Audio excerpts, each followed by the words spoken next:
Hello everyone, welcome to Senseless Circle. দেখতে দেখতে নতুন বছর শুরু হয়ে গেল। নতুন সকাল, নতুন সূর্য, নতুন জামাকাপড় পরে সবাই এখন চার্চের দিকে যাচ্ছে।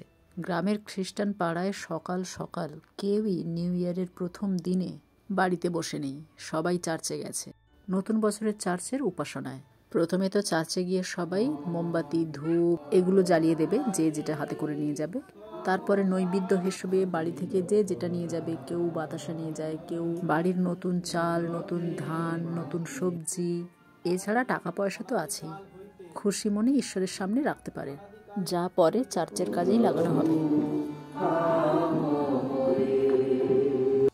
গ্রামের দিকে মানুষ সাধারণত নিজেদের বাড়ির সবজি বা নতুন ফসল, নতুন ধান বা চাল এগুলোই নিয়ে আসে। তবে ধূপ, মোমবাতি আর বাতাসা এটা প্রায় প্রত্যেকটি বাড়ি থেকে আসে। বড় বড় যে মোমবাতিগুলো দেখছো, সবচেয়ে বড় যেগুলো, এগুলো ছোট ছোট বাচ্চার হাইটে কোনো না কোনো বাড়ি থেকে এসছে। ছোট বাচ্চাদের নামে মানসিক থাকলে সেই বাচ্চার সমান হাইটের মোমবাতি অনেক বাড়ি থেকে উপহারস্বরূপ নিয়ে আসে প্রভুর গৃহে।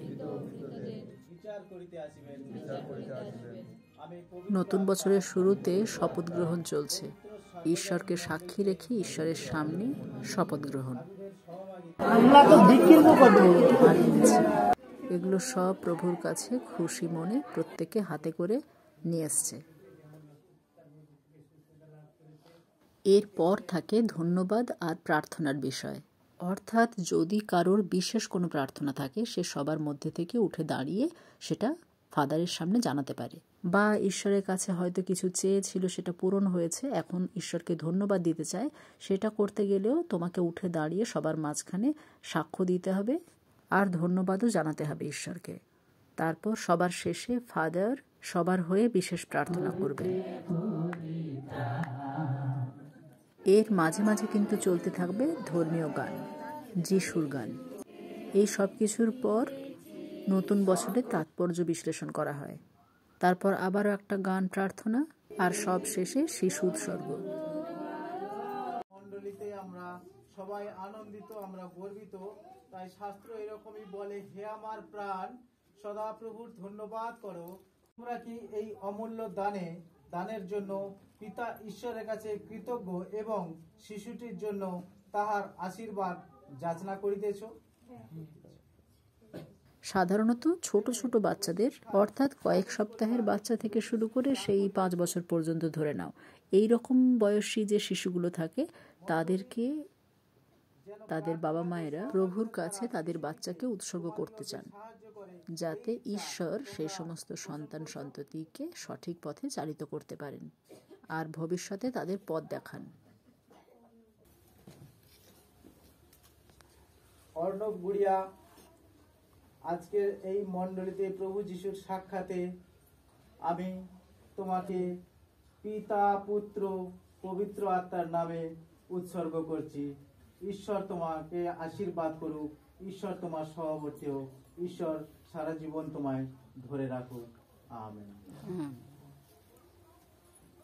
এর মধ্য দিয়ে খ্রিস্টানরা মনে করে থাকে যে আজ থেকে তার সন্তান যিশুর ছায়ায় বড় হবে। দীপ্তি মান্না, আজকের এই মণ্ডলীর সাক্ষাতে প্রভু যীশু খ্রিস্টের উপস্থিতিতে আমি তোমাকে পিতা, পুত্র, পবিত্র আত্মার নামে উৎসর্গ করছি। ঈশ্বর তোমাকে আশীর্বাদ করুক। আমেন।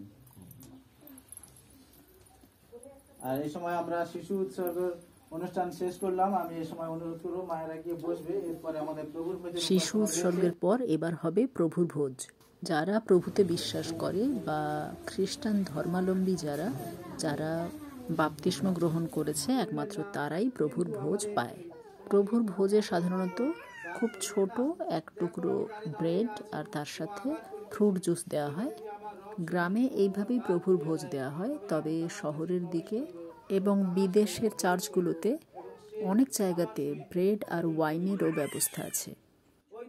আসলে বাইবেল মতে এই ব্রেড হচ্ছে যীশু খ্রিস্টের শরীরের মাংসস্বরূপ, আর ওয়াইন বা ফ্রুট জুস যেটাই বলো না কেন, সেটা হচ্ছে যিশুর রক্ত। তাই যারা যিশুতে বিশ্বাস করে একমাত্র তারাই এগুলো গ্রহণ করতে পারে। তা না হলে ধরে নেওয়া হবে তুমি যিশুকে না জেনে না বুঝে তাঁর রক্ত মাংস গ্রহণ করেছ।